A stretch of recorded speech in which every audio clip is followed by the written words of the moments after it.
Hello, everyone. We're open tonight for fun and so glad to see you here. This is the Talk More Talk Show. It's a live solo Beatles video cast.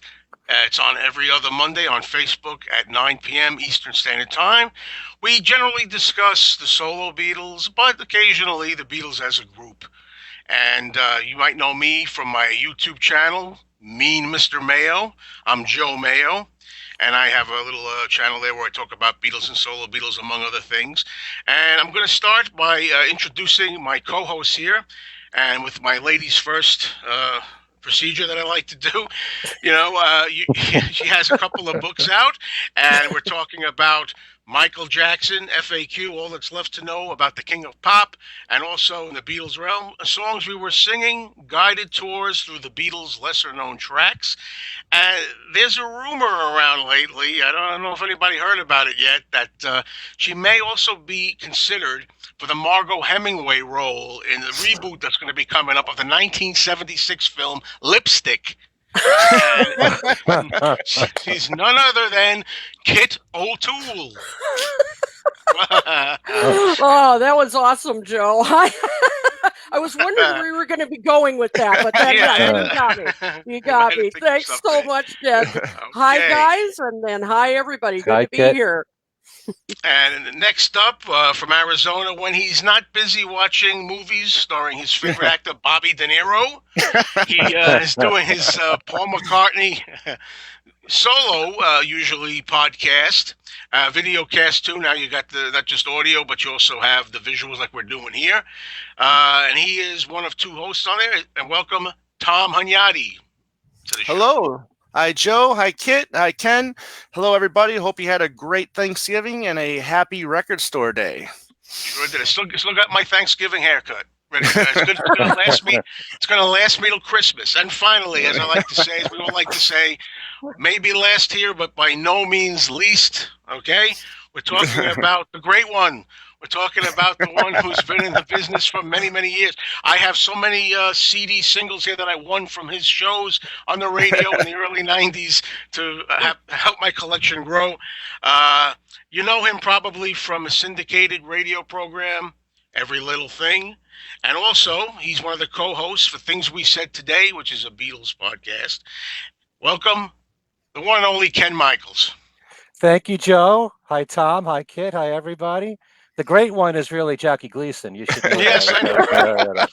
I know. Sometimes I might resemble him sometimes. Yeah, well, he's not in the Beatles realm. He's in like the music for lovers only realm. Oh, okay. I'm very impressed with that. Wow. Right? So there we go. And I'm sure that we're going to be getting to our topic eventually, which is, as you probably know, duets, where we're going to talk about solo Beatle duets.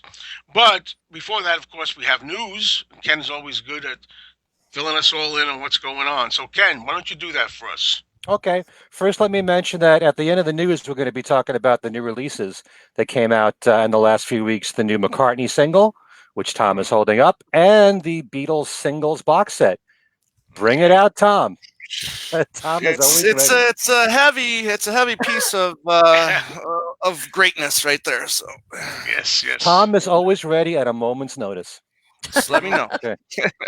So in Beatle news, Paul McCartney has added more dates for his European leg of his Freshen Up tour for 2020, in addition to 4 dates in France and 2 in Italy, already announced. Paul will perform 1 date in the Netherlands, 1 in Germany, and Paul will be the headliner of the TW Classic in Werchter, Belgium, on June the 21st. And just a few days ago, Paul announced 1 date in Spain, in Barcelona, on June the 17th. And so far, including the Glastonbury Festival, that makes 11 concert dates for Paul running from May 23rd through June 27th. Nothing's been listed yet for his 78th birthday on June the 18th. He usually keeps that private. We'll have to wait and see. Also, if he's going to add more dates, hopefully some dates in the U.S. Last week on Saturday night, Paul and wife Nancy Chevelle co-hosted a holiday party. It was at the Hudson House in Jersey City, and this event was a gathering for Chevelle's family's Elizabeth, New Jersey-based NEMF, that's New England Motor Freight Company, characterized as a farewell party. NEMF filed for relief under Chapter 11 of the Bankruptcy Code. There was an impromptu performance of I Saw Her Standing There, with Paul singing on microphone at the party, which has been shared online. I'm sure some of you saw that. Mm-hmm. Paul was just interviewed by the BBC by Chris Evans for his breakfast show, and Paul talked a lot about his new children's book, Hey Grand Dude. You have that ready there, Tom? How it's much he likes. I just built you up, and then you'd have the book. Yeah. He talked about how much he likes being a granddad and a bit on working on the musical for It's a Wonderful Life. He says it'll be out in 2020 or 2021. He's written about 20 songs for it now. Wow. And one of them, he says, was rejected. Oh. Is that possible? Not for anything. There are some songs that have been turned down that Paul wrote for other people. We should do a show on that. Yeah, absolutely. And it was also, he says it was a bit unusual for him to write music to already written lyrics. He's not used to that. Paul had dinner with Elvis Costello recently, and when he told him he was writing the music for It's a Wonderful Life, Elvis was certainly excited, saying that it's got everything in that story. You can write about so many subjects like angels, for example. Right. Also, the Sunday Times just did a piece on Paul with his daughters Mary and Stella, enjoying a Christmas dinner, no doubt all vegetarian. Let's see what else here. The NME reported today that there will be a presentation of the Beatles' Sgt. Pepper album. It will be, they're calling this an immersive event to give the impression that the Beatles are playing live. It's set to take place in Liverpool. The record will be played in Dolby Atmos, with speakers being placed around the fans in a bid to transport them to Abbey Road Studios, where the album was recorded. Giles Martin, who did the remix, says, without Liverpool, there would be no Sgt. Pepper's. Liverpool is where it should be. It's like sitting in Abbey Road Studio 2 and having the Beatles play for you. This event will happen at Liverpool's Dr. Martin Luther King building from December 19th through January 9th. Tickets happen to be free for this, but there is a limit of 2 tickets per booking. For more information, you can visit this website, liverpoolmuseums.org.uk, and click on the box that says Sgt. Pepper's Experience, if any of you are going to be in England next month. Actually, from December 19th through January 9th. All right. Angie McCartney has just released a new book called Your Mother Should Know, From Liverpool to Los Angeles. It's a collection of stories about her life as Paul's stepmother and his daughter Ruth's life too. Angie right now happens to be 90 years old. Oh, wow. She takes you through her beginnings in Liverpool in World War II, her romance with Paul's father Jim, Beatlemania, and life after the Beatles in Australia, Germany, Nashville, and Los Angeles. The publisher is called Probabilistic. I said that right. Publishing. Call this number if you're interested in picking up this book. It's 281-277-4006. 281-277-4006. A few things to mention here. There'll be a big John Lennon tribute concert happening from the gang at Theater Within. They've been doing this every year since John's passing. It'll be in New York City this Friday night at Symphony Space. And you can see our very own Ken Womack discussing his new book, Solid State, this Sunday at Morristown and Morris Township Library, and that's at 2 p.m. Ken will also be appearing at Harvard University, joining his colleague, C-E-V-E-N, I guess that's 7, Soling, that's his name. Kevin. It's C-E-V. You still pronounce it Kevin? I think it's still Kevin, but I guess you shouldn't quote me on that 100%. I think it's Kevin. I've met him, so. Okay, but this will be on December 12th. It's for a discussion entitled She Loves You, The Beatles as Rock and Roll Proto-Feminists. Interesting topic. That will be at 7 p.m. Again, that's December the 12th. Okay. I hope they cover "Woman is the Negro of the World" in that discussion We there. gotta ask that guy how he's finding all the time to do all this stuff, because I know. he's one busy guy. He's all over the place. Yeah. Yeah. Okay. Hopefully he'll be back with us in January. Yeah. That's what we're shooting for. Okay, as we all know, we had a couple of major releases in the last few weeks, one of which is, what should we do first, guys? How about the Beatles singles box set? Yeah, since that came out first, I guess that's what came out the Friday after our last show. So yeah, I mean, I got the box in, and I believe it said it weighed like just under 7 pounds, just to give you kind of an idea. But yeah, it's pretty massive. There's the all the goodies inside, and just to give you an idea, and as everybody should know by now, I mean, all the covers are from different locations around the world, and I personally like this one, this Lady Madonna. It's a gatefold, which is kind of cool. Yeah. Oh, cool. Yeah. Yeah, the original Japanese one of that, I believe there was not a gatefold, but had a paper insert, I think, or something. Okay. Okay. And then right, and then the special one we all know then too is also the last 45 is "Free as a Bird" and "Real Love," which I think they all sound very good, and I think these were all brand new mixes or masters for this set.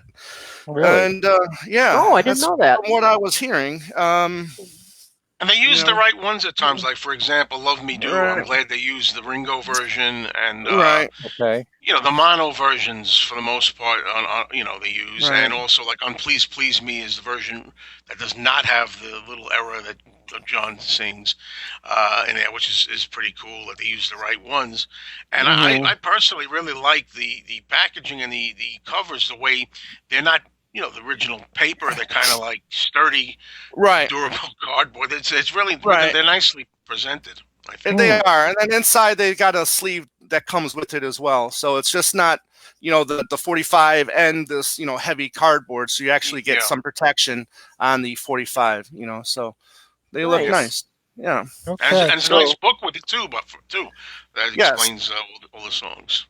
Yep, did you listen to "Free as a Bird" and "Real Love"? And are they the original versions? Because when the Beatles 1+ came out, there was a few differences in those recordings there. And I haven't done the research on that, so I'm not 100% sure. I actually did a video. I did listen to all of them, and somebody asked me that, and I'll be honest, I know there's a different version of it, but I don't know what the difference is, so I can't answer that, even though I played it. Well, I can tell you. Was there a different lyric in there from George or something? No, it sounded like a different vocal take from George in "Free as a Bird." Okay. It's definitely not exactly the same one. Okay. That was the hit version. That's the original one. And "Real Love" sounded like it had a bit more guitar work thrown in there. There's a few guitar lines that I didn't hear in the original. So, I don't know why they did that when the Beatles 1+ came out, but yeah, one of my favorite covers is the "Something Come Together," where on the front you have John, and then when you turn it around, then you have the other three there on back. So pretty kind of cool. But all the covers are really cool. I think it's a very enjoyable set. I've had a good time listening. I've started from "Free as a Bird," and I'm working my way to the beginning, so kind of doing it a little bit backwards, but having a good time with it. It sounds crystal clear when you drop the stylus. You don't really get any noise or anything like that, so it's pretty clean.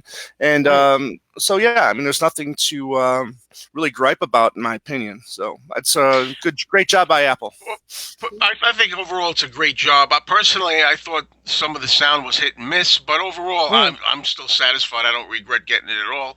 And I listened to it, chronologically.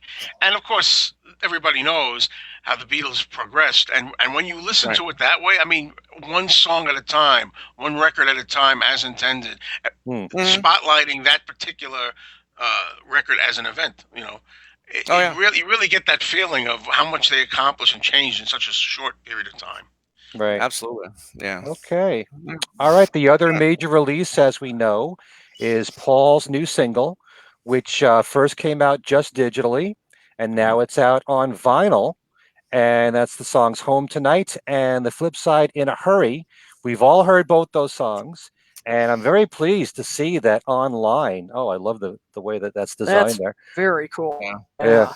I almost don't want. I wouldn't want to put a needle on that. I'm not going to, because I remember when the live vinyls came out, and you would ask me, Ken, how it sounds, because you had thought color vinyl never didn't sound very well, but I think it's really the picture discs that traditionally have the hiss, and are pretty noisy. So I mean, they're nice to collect, but I wouldn't play picture discs. So I haven't played this, and I won't play it. I can verify that one sounds great. All right, Tiger. Cool. I played it. I was expecting, geez, maybe because it's not a regular standard black vinyl disc, maybe there's going to be some problem. But I thought it sounded really terrific myself. So, what should we talk about the songs? What we think? Yeah, sure. Why not? Yeah. Okay. What we all think of them. Okay. I can tell you that I love both those songs, and I'm really, it's a fascinating thing to study the songs that Paul leaves off his albums, and then it seems like in the last several years, the fans have been talking more and more about how Paul doesn't have a good judgment in what he should put on his albums, and that many times the B-sides of his singles and the bonus tracks on CD singles are often better than what's on the album. And as someone who loves every song except one on Egypt Station, I'm not going to say necessarily that these songs are better. I do wish that they had been put on there. I don't know what I'd necessarily take off, but you hear these songs and you wonder, Jesus, why didn't he put this on the album? Home Tonight is so darn catchy. A couple of listens and it's stuck in your head. And In a Hurry is a bit more interesting because there's a lot of different sections in the song, and it almost sounds like, it's more of a pure raw recording from Paul, kind of like the Chaos and Creation era and the bonus songs that he put out at that time. That's the vibe that I got from that. And I love the bass playing on both those songs. It really stands out. And it's like, I don't know how he goes through this process of what should be on the album and what shouldn't. Does he talk about it with the producers? I don't know. But those are two killer tracks. Just like Frank Sinatra's Party, I loved so much. And even 62nd Street I liked a lot. Those songs, and what's the other? Get Started could have easily have been on the original album. Just goes to tell you that the well does not run dry with this man. He always has great ideas, great melodies, great hooks. And his voice also sounds great on both these songs. Absolutely. Yeah, I was wondering, especially on Home Tonight. To me, anyway, it sounded like, could it have been recorded earlier? I mean, are these all from the same sessions and time period as the other songs on Egypt Station? Only because he sounds to me, I don't know, younger a little bit on Home Tonight. I don't know. Well, Greg Kurstin is still the producer on those two songs, so you'd have to think that it was the same period. Yeah, absolutely. Yeah. He sounds damn good on it. He sounds good on that. Yeah. I think these are some great vocals from Paul. So maybe some of the best from those sessions. Whether or not they were ready for the album or not, or he went back and finished these songs to make them ready for this particular release, we'll never know for the time being. But yeah, I mean, like Ken, like you pointed out, the bass playing is phenomenal on both tracks. Home Tonight, I just love how it just goes constantly. It doesn't stop. I mean, the lyrics are pretty much, you get like a 2-second break here and there, but it's just a continuous flow. And I really dig that. I like how it just doesn't stop for like a solo or anything. I like how it just keeps moving once the song gets going. In a hurry, in my ears, it's very Beatlesque, especially the way it starts with the hopscotch, if that's, what it is. once it get going, to my ears, it's almost like a gelling of the past and the present, and just molding the two together. I mean, the verses to me are very Beatlesque, and then the chorus is very new and very what he's doing now, and I just really enjoy that production of adding mixing these two together. So for me, I think in the long run, this song "In a Hurry" will be the song that people go back to. Not that to say that "Home Tonight's" a bad song. It's not. It's great and it's very catchy, like you said. But I think the "In a Hurry" is the song for me that maybe should have replaced "Despite Repeated Warnings" or "People Want Peace" or something like that. Just for me on each station. But all in all, bravo. And I don't consider these songs leftovers. I just hate that word. Since Ram, Paul has been his own worst enemy when it comes to picking tracks to put on the album. I mean, he's left off so many great songs, on albums in the past that he's either put on B-sides or he put as on singles. And the trend just keeps going, Just like it off the ground. It's a great example. I was just about to say, off the ground. Off Red Rose Speedway, as well. So many great songs in the past that were left off albums. But like you said, Ken, the well is never... Yeah. The well will never run dry, for sure. The thing is, every time puts out remasters of his catalog, it invites fans. Once they hear all the bonus material that was from those sessions, then they start thinking, why didn't these songs make the album? Like case in point, It's Not On that we got on the Pipes of Peace box set. I mean, I just love that song. No, I think that would. I think that would have been. Oh yeah, It's Not On. That's a leftovers album. No. I disagree. I think It's Not On would have been great on like maybe Press to Play if it was, if it would have been held over for that album. But just to hear something like that, him doing it at that time, I just think it's marvelous. That's a very weird track, Tom. Not only was I surprised when I heard that song, It's Not On, but, reading all the books that I do and all the discographies and hearing about unreleased songs from Paul, I never saw that title anywhere. Right. It just came from out of the blue. I never even knew that song existed. But do you have the song Blackbird Singing, his book of poems? Yeah. That's the first time you'll see it. That I actually, when we were doing the Pipes of Peace show on Two Legs, I went back and I was scrolling through that Blackbird Singing book, and I was reading lyrics, and I'll be like, "Oh my God, It's Not On." Only thing is, it's called Not On in that book. So we had seen that. We had seen the lyrics for that song for years, and just didn't realize it until that song until it was released on Pipes of Peace. Wow. I'll have to go back and look at my book. Me too. Very interesting. Yeah. But it's a very theatrical song. It's so strange. But we had more information on it. We might be able to include it in today's episode. But there's really not much, we don't know who that, the person is singing, the female voice in that song. So, yeah. But okay. But so everybody loves those two songs. That's great. Yeah, what I like about it too is that people have different opinions on which one they like better. I've noticed online. Some people say, "No, I really like." I see some comments here. Home Tonight has the edge, but other people really like In a Hurry. I mean, if they had a preference, favorite. I personally like Home Tonight better. In a Hurry, what I like about In a Hurry is to me it starts out with a song like Eleanor Rigby or Another Day. Where you're talking really about a woman, and her plight, something that she's got to go through. I'm not off on wild about the chorus, the part. What does it say? Never too late to celebrate. Never too late to celebrate. Never too late to celebrate. Kind of like that part kind of loses a little for me, but I'm sure with a few more listens, not so, because I really like both songs. That's a good point, because that was it for me with In a Hurry.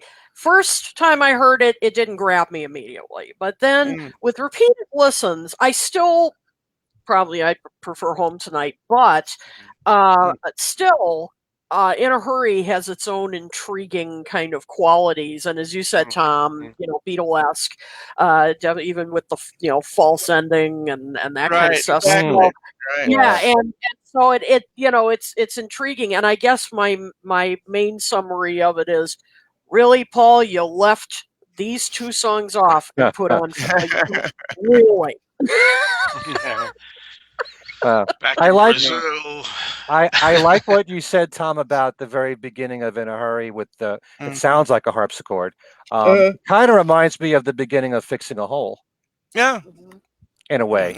Yeah, I think so. Good point. But Home Tonight is definitely the more commercial of the two. True. Very true. And I love the build up in that song, especially towards the end when he's screaming.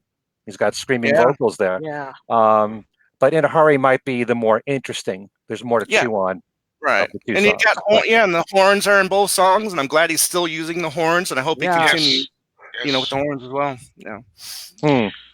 So anything else news? I'd like to see credits. I'd like to see credits for the two songs.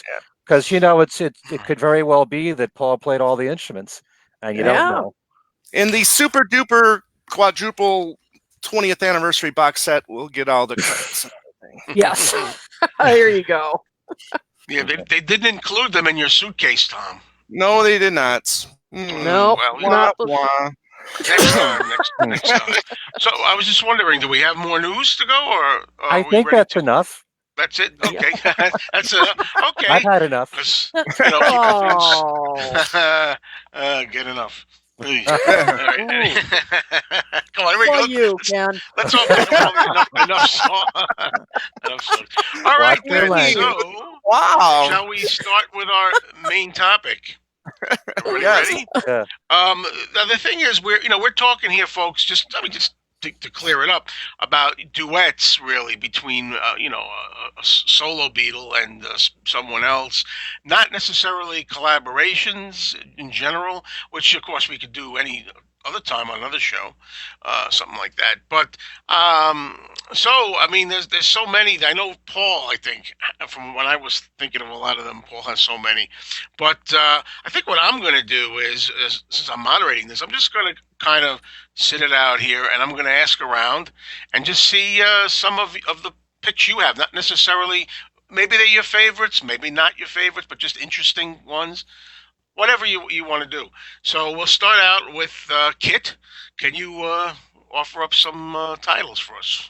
Okay. Well, I'm going to throw out a Paul duet that maybe isn't the most obvious choice, but I've just always had great affection for it.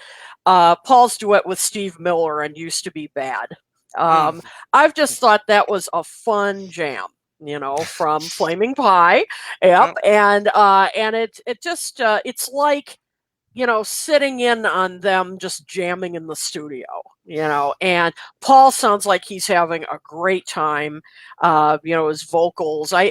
One thing I like when Paul has done some duets is I like how he's more apt to experiment with his voice a little more, to expand the range, or in this case, to sound a little bluesier. And I just, I love that Steve Miller challenges him to do that. And of course, there's great guitar solos in the middle, and Steve Miller, has that great Blue-Eyed Soul blues thing going, which is always a treat. So I've always just thought this was, I just always have a smile on my face when I listen to it, because, as I said, I can just picture them in the studio, recording this. So that's always been just a little, personal favorite of mine. Another one, and we talked about this on the country show a little bit, but I do love Ringo's duet with Buck Owens. What a treat. And I slept on this at first because really I had no idea this existed until about, I don't know, maybe 10 years ago or so. I came upon it on YouTube, and I was stunned and delighted because, for obvious reasons, it's just so wonderful to hear them together. Buck Owens, is the elder statesman and in a way on this. Ringo, country songs really suit Ringo's vocals very well, and this is no exception. It's well produced. I'm not sure. Does anyone know who produced it? Is it? I don't think it was Mark Hudson. I don't think he was working with Ringo yet. I could look it up. Yeah, I'm just curious because it was well produced. I just thoroughly enjoyed it. And look at, if you haven't heard it, I'm sure many of you have, but if you haven't, look it up on YouTube. There's a fun video with it too. Yeah, the video really is a lot of fun. It really is, and it's just the album is produced by Mark Hudson and Ringo Starr. I'll be darned. So really, it is produced by Mark. Okay, well, kudos to Mark. That's great. I mean, it really, that's, as I said, well produced. What year is that? Is that the early 90s? No. I apologize. No, that was in the 80s. I'm thinking of something else. Never mind. Oh, okay. All right. Yeah, this was like 89. I didn't think that could be. Yeah, I didn't think that could be Mark Hudson. No. I thought they weren't working together at that point. Yeah. No. I can look it up real quick. Well, yeah, and if anyone knows off the top of their head out there, please put it in the comments, because it's in any case, whoever produced it, very well done. So that's my second choice. And finally, because of the books I've written, I need to say this. Say. Of course, I have to mention that. It's and I do write about this and the other Michael Jackson duets in Michael Jackson FAQ. So cheap plug. But getting back to the topic, I think this is a cut that has never aged. It sounds timeless in its own way. Love how, again, Paul's voice is really challenged on this, and that he's definitely exploring more of an R&B side, and it was really it's just still it's such a joy to listen to. Their vocals blended so well. Great video too, of course. But it's just a great blend of R&B and pop. And there are times where you can't even tell their voices apart. Mean, that's how close they were with their harmonizing, which I love. So, and of course, George Martin produced that, which he later said was, great fun to work with them both. And so it's a song that, as I said, it hasn't aged one bit. And just brought out the best in both of them. And Tom Green, my buddy, says that track, Act Naturally, was produced by Dory Crutchfield and Jim Shaw. Shaw. I had it right there. I just saw it. Okay, there you go. So thank you, Tom, and thank you, Tom.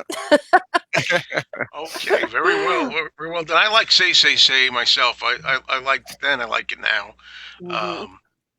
Of the Michael Jackson songs, that's my favorite one that he was involved with Paul. Okay, how about Ken? Ken, what's some of your picks? Okay. First of all, I think we should clarify when we say duets, we're talking about two people vocally singing together. Sometimes the listeners get confused that we're just talking about any collaborations. So if, for example, you're thinking Kanye West and Paul, well, Paul didn't sing on the Kanye West, but I'm just saying as an example. I know what you mean. I know what you mean. True. We had one of our listeners wrote in and wanted the Nirvana song with Paul, but they're not sharing vocals with Paul on it, so that wouldn't count for something like this. But if I'm picking favorites, I certainly have to go with not only one of my favorite duets vocally, but one of my favorite moments in solo Beatle history, and that's when Paul Simon sang with George Harrison on Saturday Night Live, and the two of them did "Here Comes the Sun" and "Homeward Bound" together, and they sounded so good together. They're both great guitarists. These are people, when we're talking about the Beatles, with John, Paul, and George, they are experts when it comes to harmony work. And it proves it when you listen to a lot of these duets. They know how to blend well with the people that they're singing with. And Paul Simon and George Harrison sounded so good together. Their guitars, they played it just right. They each did one of their own songs. It was wonderful, those two songs. Absolutely. Homeward Bound came out on the Nobody's Child charity release, the album. Here Comes the Sun wasn't released on audio yet. But they sounded so good together. It was a magical moment. That entire show with Paul Simon as the host was fantastic, and showing the George Harrison videos. It takes me back to probably my favorite all-time episode of Saturday Night Live, period. And how magical. One of the things that, as much as I enjoy looking back at duets, it's also kind of painful for me because I love these collaborations that the Beatles have done, but I really wish in almost every case that they would work with these artists more. What I would give for Paul Simon and George Harrison to make a whole album together. For example, they sounded so natural together, or Paul Simon with John Lennon or Paul McCartney, for that matter. Also, when it comes to Paul, there's so many great duets, but I got to go with one that only some people really know about, and that's Heal the Pain with George Michael. You talk about two guys that sound great together. Well, I think Paul sounds great with Stevie Wonder and Michael Jackson as well, but really powerful vocals and a beautiful song, and they really complement each other. And I only found out about that song like a few years after it was released. And I couldn't believe, because I stay on top of this stuff, how some of this information sometimes can get buried. Although today with social media, it's practically impossible. But it came out on a compilation from George Michael called 25. And it was celebrating 25 years in the music business. There you go, from George Michael. And just the two of them sounded great together. And they also performed together at Live 8. If you remember. Oh, yeah. Because George Michael came on to sing Drive My Car, to harmonize with Paul. Wasn't really a duet. George Michael also was there for the tribute concert to Linda McCartney that took place shortly after Linda passed away. And George Michael did a killer Long and Winding Road. George Michael has become... I always loved his vocals to begin with when he was alive, but since his passing, I'm just appreciating him so much more as a singer. My God. Yeah. What a vocalist! Flawless. He's sorely missed. All right. Also, I want to pick one with Ringo, and I'm probably going to go with "Don't Hang Up," which he did. He did with Chrissie Hynde. Yep, we had a nomination for that below. Absolutely. Yeah. Oh, okay. I didn't notice, but it's Chrissie Hynde's one of my favorite female singers. She's one of the coolest rock stars, and they blended very well together on that. Ringo has actually done a lot more duets than people are aware of. Some of them are not on his albums, though, but that one really worked. So, yeah, definitely check out these duets if you haven't heard them. Don't Hang Up from Choose Love. Well, I noticed you didn't pick Who's Your Daddy with Joss Stone and Ringo. That's the infamous, although I kind of have fun with it, I tell you. Tongue in cheek, of course. Right. It's an okay song. And most of the time, Joss Stone does most of the singing in that, with Ringo just doing the chorus, just saying, "Who's your daddy?" He does some singing in there, but Joss really dominates that song. So, it's creepy. But sorry, it's creepy. I just want to mention about "Heal the Pain." That because I'm like you, Ken. That I didn't know about this song for years. And what's interesting is that the original version with just George Michael singing, appeared on "Listen Without Prejudice," and he wrote the song with Paul in mind. That he wanted to write a Paul McCartney-esque song. So of course, then when they duetted on it years later, it made perfect sense. And I agree. It's beautiful. I mean, that is a hidden gem for sure. Yeah. Again, I wish those two had done more together. That's for sure. Yeah. Absolutely. Okay, and Tom, now how about you? You have a few picks for us? I do, and they've all been taken. But anyways, but Sorry. Actually, no, that's all right. No worries, no worries. Because I can talk about other ones. But I just want to let people know, if you haven't listened to Ken Michael's show, Every Little Thing, I definitely recommend you should, because that's where I learned about a lot of these duets. And Heal the Pain was one of them. Again, like you guys, I stopped listening to George Michael, in probably in the early 90s, probably after, Listen Without Prejudice. So yeah, I didn't know about this greatest hits that came out, and their voices together, especially during the choruses when their voices intertwine, when one, lyric ends, the other one is beginning before their, vocals end, and it's really just beautiful harmonizing, and their voices were meant to be, sung on a record together. So absolutely. Don't Give Up. Don't Hang Up. I'm sorry. Doesn't sound like Chrissie Hynde to me. I mean, if you listen to her, stuff from the late 70s, early 80s, that did not sound like Chrissie Hynde to me at all. But whatever. I'm glad that that song exists, because it's one of my favorites from Choose Love. But let's go with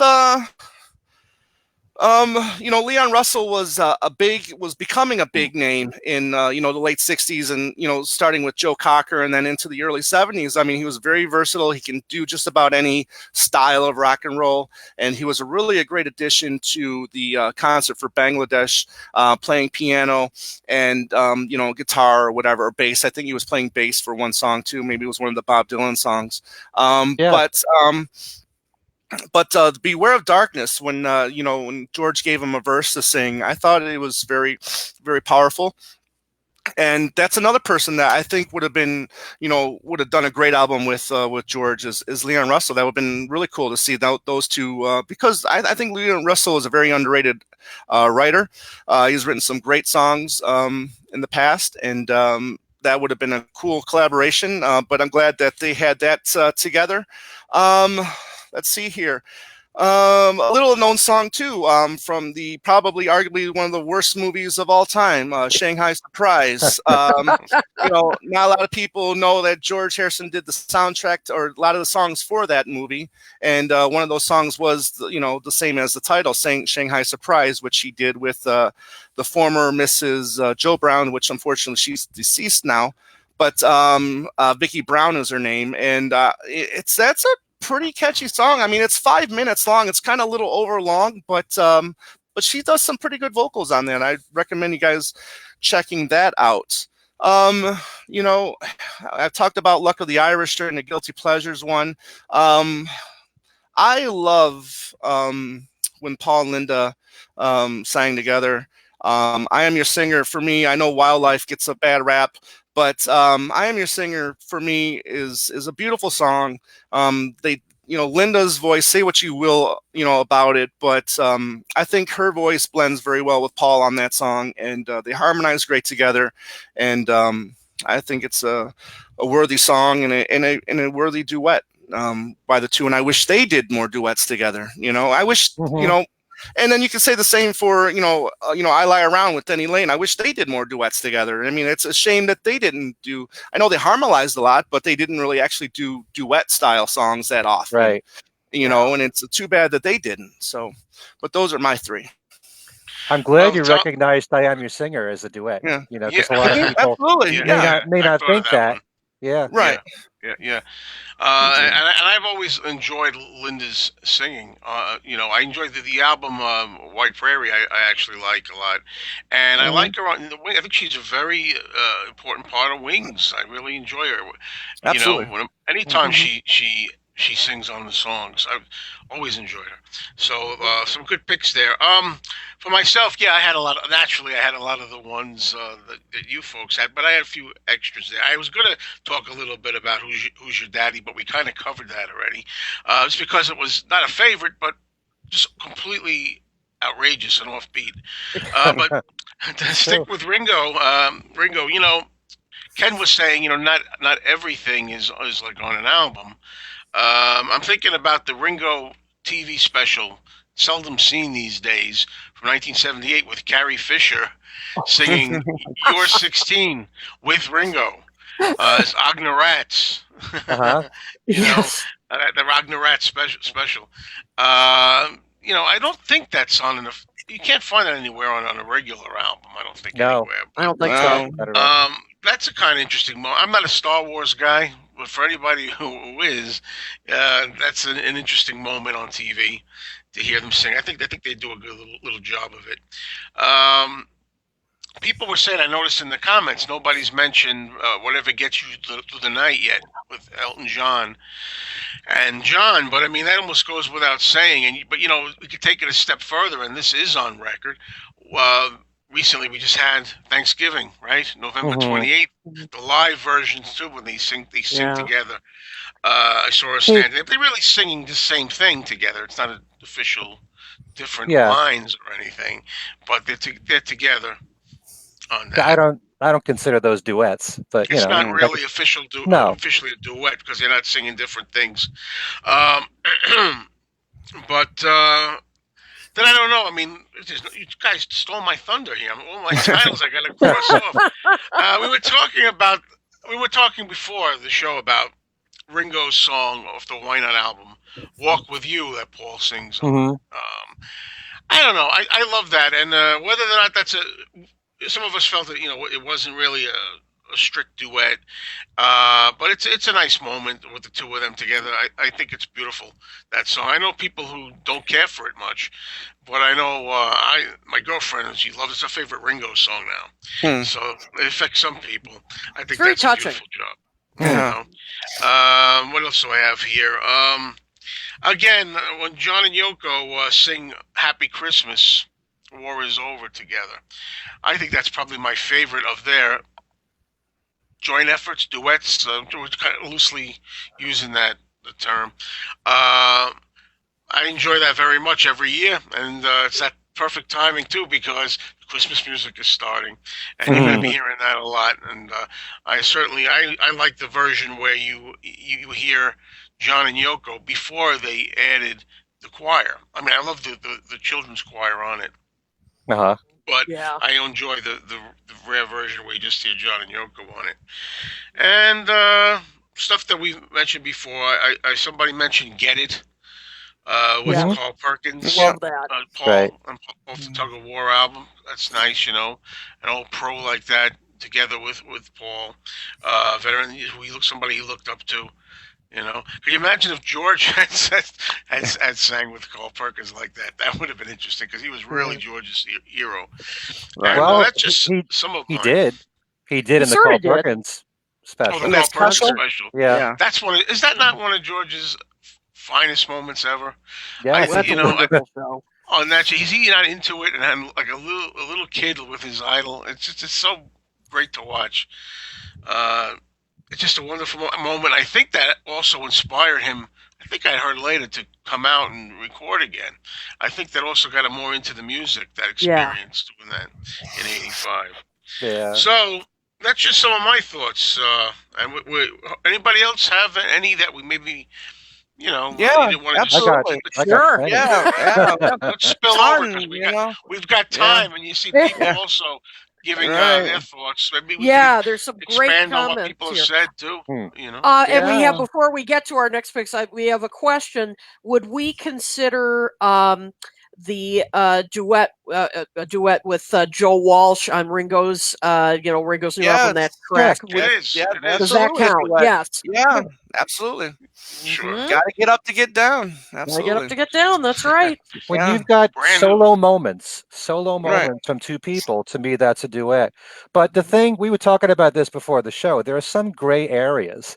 Like Walk With You, for example, you've got Ringo and Paul singing at the same time, but they're bouncing off each other. And yet when Paul sings his part, for a while, he's alone and he stands out.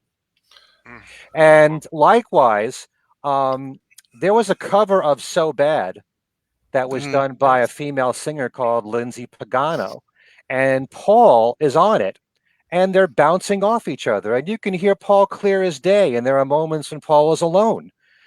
But sometimes it's almost like it's not like you have one singer sing one line and the next singer sing the next line. They're kind of almost simultaneous, but then there are those solo moments. And if you listen to the song, you know what I'm talking about. And that's certainly in my mind, that's a duet. I agree. I thought Paul's vocals were just beautiful on that. I mean, just really gentle, as you said, complimented hers. And by the way, when Lindsay Pagano, I looked this up, when she recorded, she was 15. I just cannot believe. I mean, she sounds older than that. And it really, it's. I mean, I love the song to begin with. That's always been one of my favorite Paul songs, and to hear it as a duet was, very, very nice. And they just, beautiful harmonies. Right. That's definitely again another kind of hidden gem. Not only that, but what Lindsay sings is the main melody that you're used to hearing Paul sing. What Paul sings is like an alternate melody. Yeah, it's very different, so it makes it even more interesting. Right. Yeah. But stuff like maybe like "Deliver Your Children," where it's Paul and Denny simultaneously, pretty much singing, together. I just consider those more harmonies than really, a back and forth duet.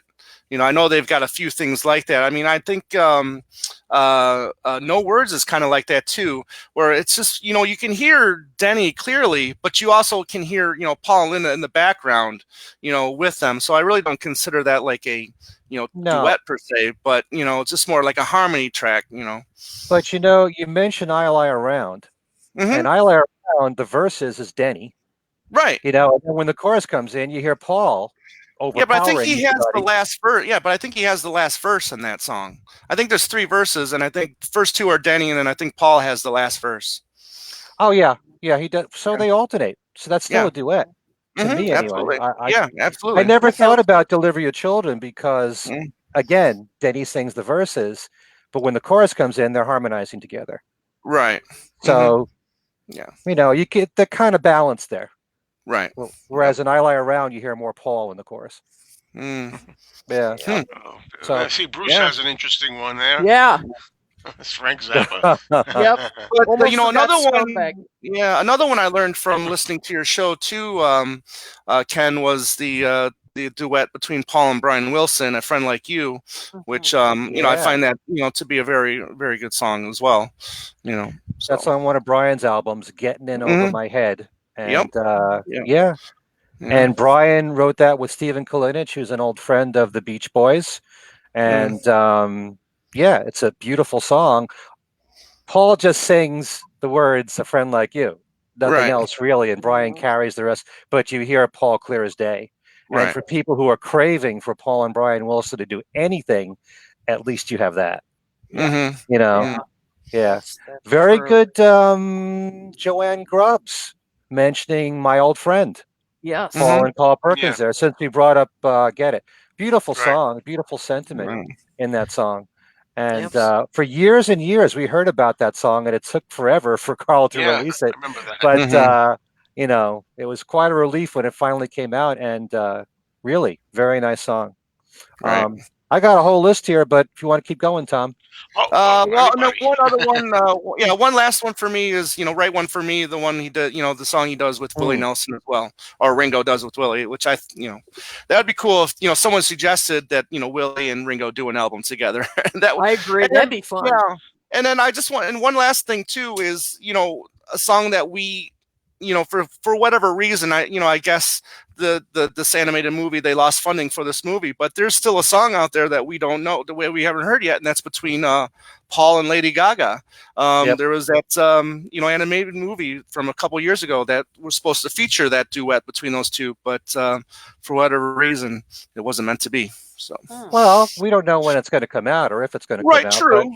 But Paul hasn't been talking about it though. No, he hasn't. Concerns me. And when it comes to animated films, those things take a long time. And Rupert the Bear, it was a disappointment to me that there never was a full-length feature of Rupert the Bear. But the animated short's wonderful, and yet Paul composed a whole soundtrack for the full-length Rupert the Bear. But but these things take years from start to finish. And so I know Paul said that he's written 9 songs for the film, called "High in the Clouds" is the name of it. Right. Oh, right. There was a children's book that Yes. Paul put out in 2004, 2005, around then. Yep. So it's based around that. So Hey Grand Dude is not his first children's book. No, it is It's not. actually high in the clouds. So, you guys have any Well, others you want to mention? yeah, I just had just a couple. We've been talking about when we Joe, you were talking about how great it was to hear George singing with or performing with his hero Carl Perkins, and I kind of feel that way about I had forgotten about this and was so glad I rediscovered it. The duet that Ringo did with Jerry Lee Lewis for a really surprisingly good album, Last Man Standing. That was a Jerry Lee Lewis from 2006. While his voice, wasn't as quite as energetic and all as it was, I mean, still for his age, sounded pretty good. And Ringo duetted with him on it, and it was really fun. I mean, it's a fun listen. And of course, I mean, Jerry Lee Lewis influenced the Beatles. He influenced many early rock artists. So it was a treat to hear them sing together. And then another one. People have been mentioning Ebony and Ivory, of course. Right. That's a classic. But I'd also like to toss in a song we've talked about on this show before. But the other duet that Paul and Stevie did, "What's That You're Doing?" I love it. Again, as I was talking about earlier, Paul stretching his vocals. That he, I never thought I would say Paul sounds funky. But then he does on this track. Stevie really encourages him to stretch out and get a little funky. And the ad-libbing they both do at the end, just wonderful. I wish that had been released, as a single, and for whatever reason it wasn't. But it was. It's always been one of my favorites. Yeah, that was a great track. Yeah. There could have been 4 or 5 singles from Tug of War, as far as I'm concerned. But yeah, okay.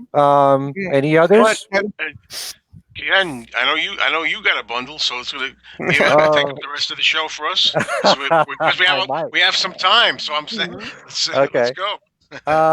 Let me see. Well, Ringo actually made a duet with Stevie Nicks called "Lay Down Your Arms." It's a Harry Nilsson song.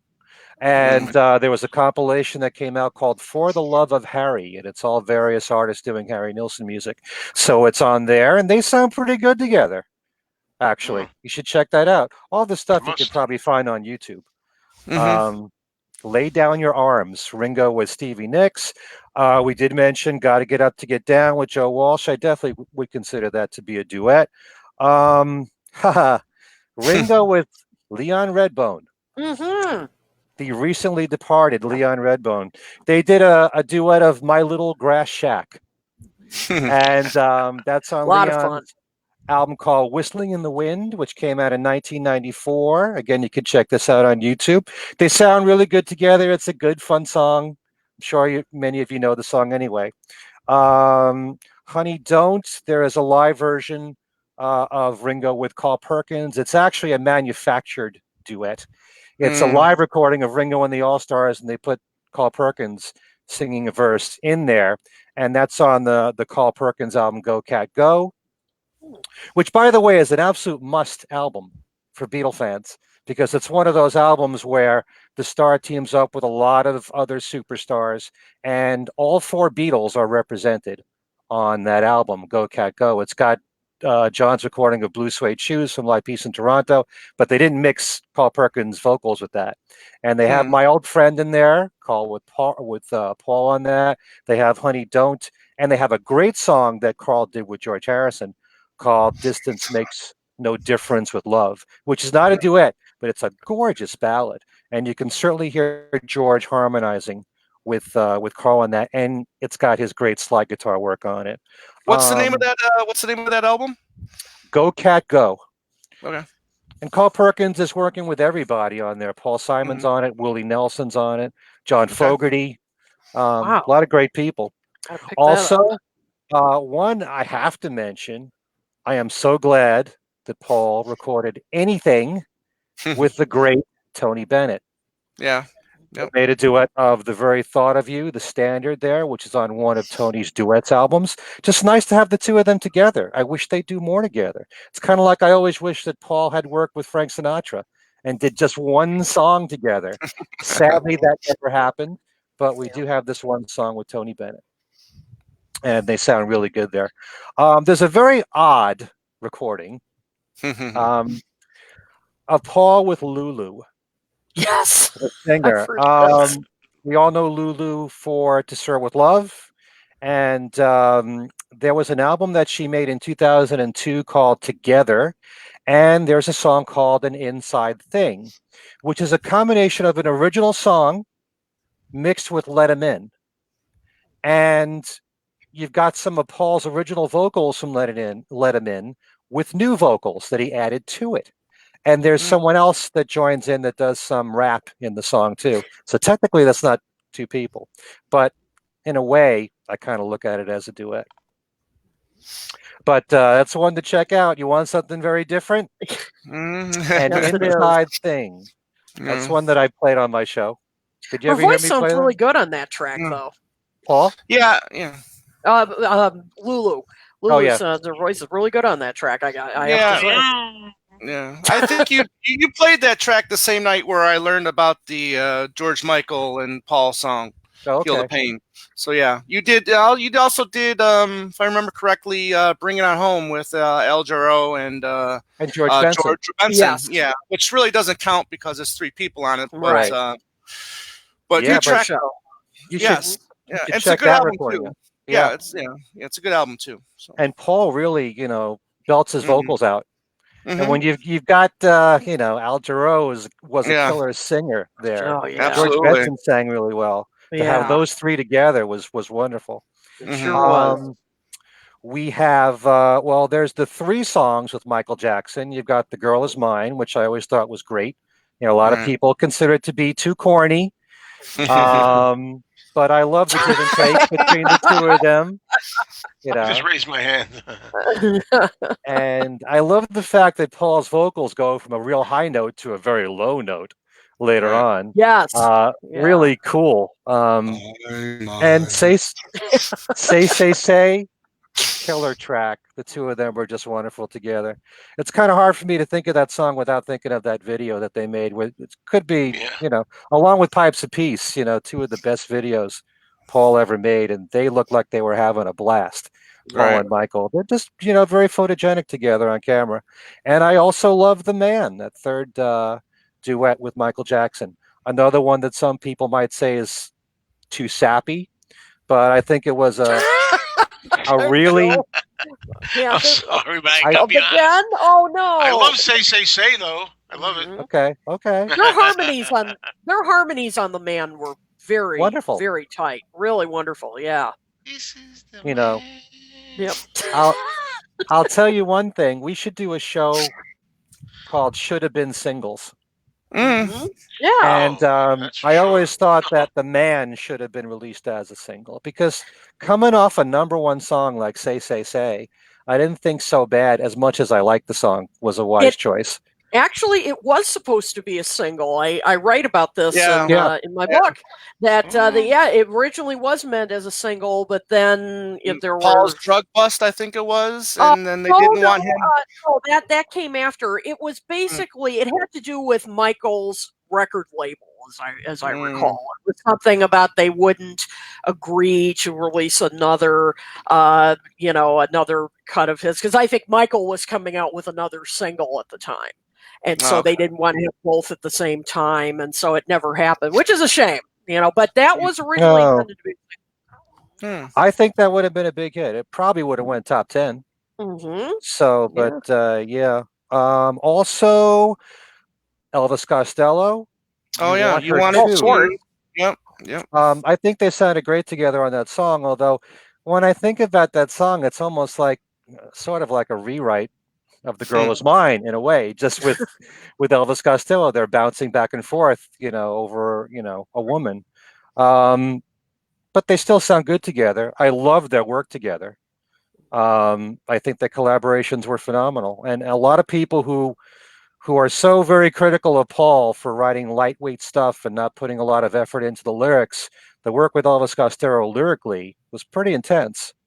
I think those songs are very strong, but they didn't have duets together. You've got the whole disc of demos, right, which are very cool to listen to.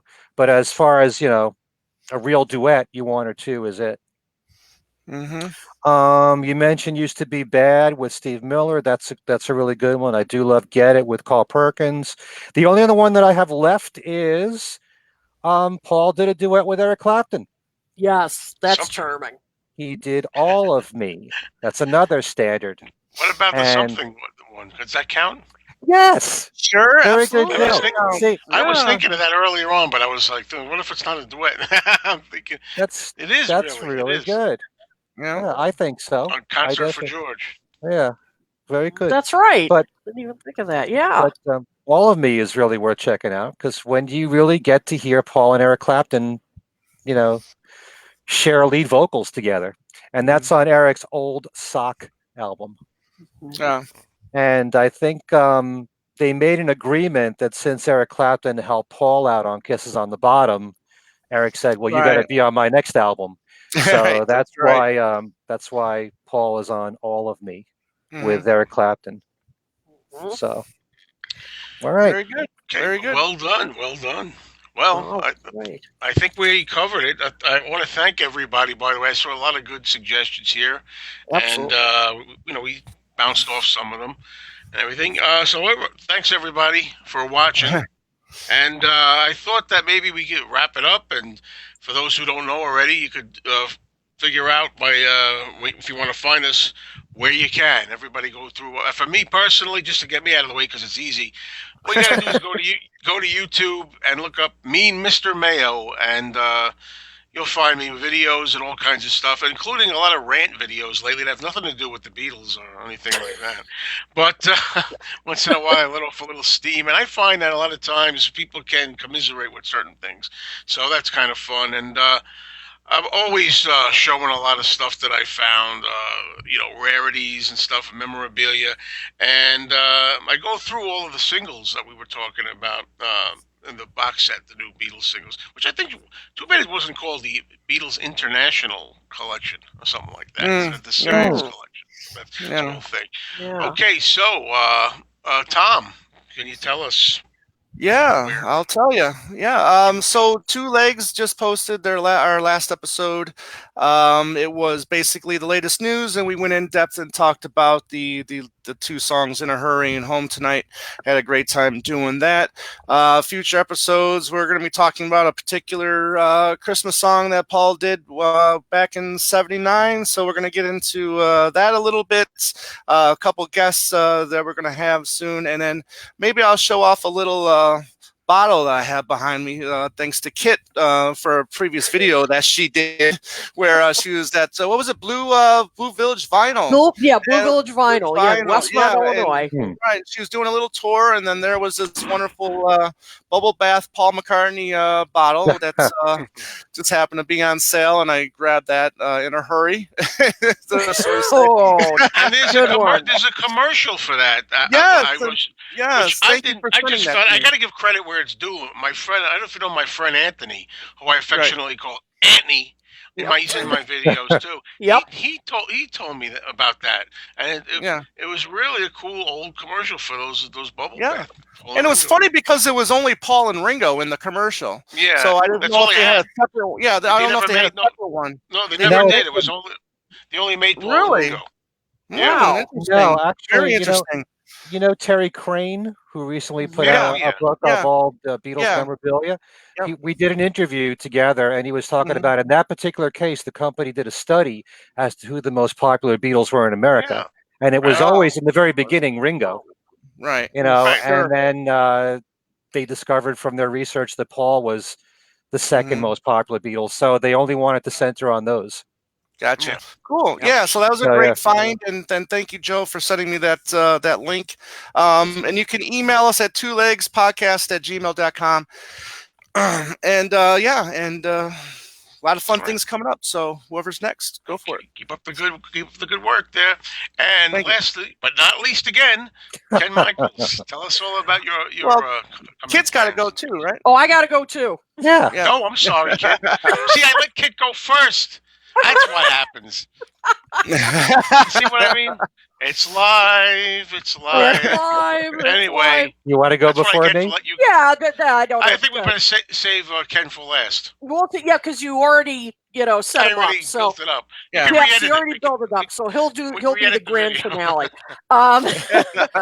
So I have a number of things coming up this week. My annual holiday Beatles gift guide will be up at Something Else Reviews, and we're actually going to be talking about that in the next episode, which will be our final episode of 2019. So we'll be talking about our favorite releases of the year. So that keep an eye out for at Something Else Reviews. As I said, that'll be going up this week.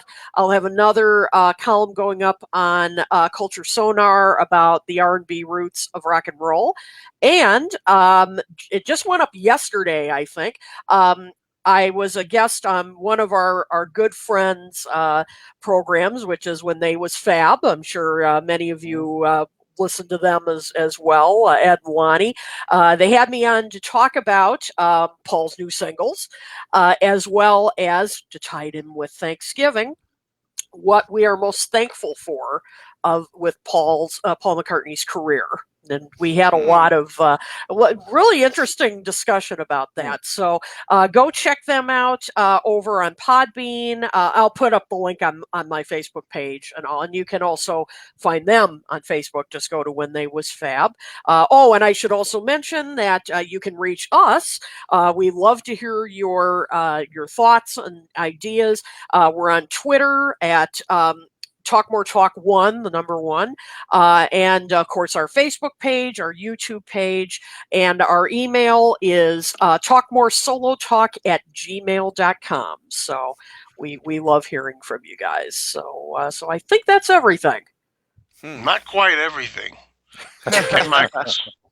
I mean me. Of mine, I know. Can I answer a couple of questions here from Sure, our viewers? Okay. Michael Rice wrote in, did Paul do a duet with Fats Domino? No. Although there was a tribute album for Fats called Going Home when his home was ruined in one of the hurricanes. I forget which one. And Paul did I Want to Walk You Home, Fats Domino song in there with Alan Toussaint playing the piano on that. So it wasn't a duet. He never did a duet with Fats Domino. And Susan Gagney, I hope I'm pronouncing that right, wanted to bring up New Moon Over Jamaica, which actually was a trio. It's Paul and Johnny Cash and Tom T. Hall, another country singer. And Joanne Grubbs. I just wanted to bring up the thing about My Old Friend. Does everyone know the whole story that Carl Perkins has said about that song? Because when he wrote it, he did it as he wanted to show his appreciation for Paul inviting him to Montserrat to record with him. And so he wrote this song called My Old Friend. And in the lyrics, he's singing, think about me every now and then, my old friend. And when he played that for Paul, he started to cry. And then Linda went over to him and said to Carl and said, how did you know? And then Carl said, how did I know what? And Linda said, those are the last words that John ever said to Paul. Oh, gee. So, Carl has told that story a few times, but one of the few times that I got to interview Carl, he did tell me that story, and it was the first time I had ever heard it. Very touching right there. Yeah. Anyway, some things that I have going. I just did an interview with our very own Ken Womack. And Ken, as you know, has a brand new book out on Abbey Road called Solid States. The story of Abbey Road and the end of the Beatles, and that new interview can be found on my website, which is kenmichaelsradio.com. My most recent page of interviews is interviews page 4. And so on that page, you've got the interview with Ken. There's also an older one with Ken that I did when his first book on George Martin came out. maximum volume. So on that very same page, if you want to hear more of our conversation together, all about George Martin's life, it's there on that page as well. And I have my Beatles trivia and games page where you could win one of 9 prizes every week, and Solid State is one of them. So I've got Ken Womack, also Peter Asher recently I just interviewed, and Mike McCartney as well. They're all on that same page, interviews page 4. Let's see what else. This Wednesday night, the live broadcast of my show, Every Little Thing, which I rarely ever talk about, it will be on WNHU in West Haven, Connecticut. You can actually stream it at WNHU.org. It's on at 8 p.m. That's Eastern Time. And as some of you might know, I do thematic sets all the time. And the second half of the show, right after Beatle News, will be all John Lennon and George Harrison tribute songs because of the anniversaries of both their passings.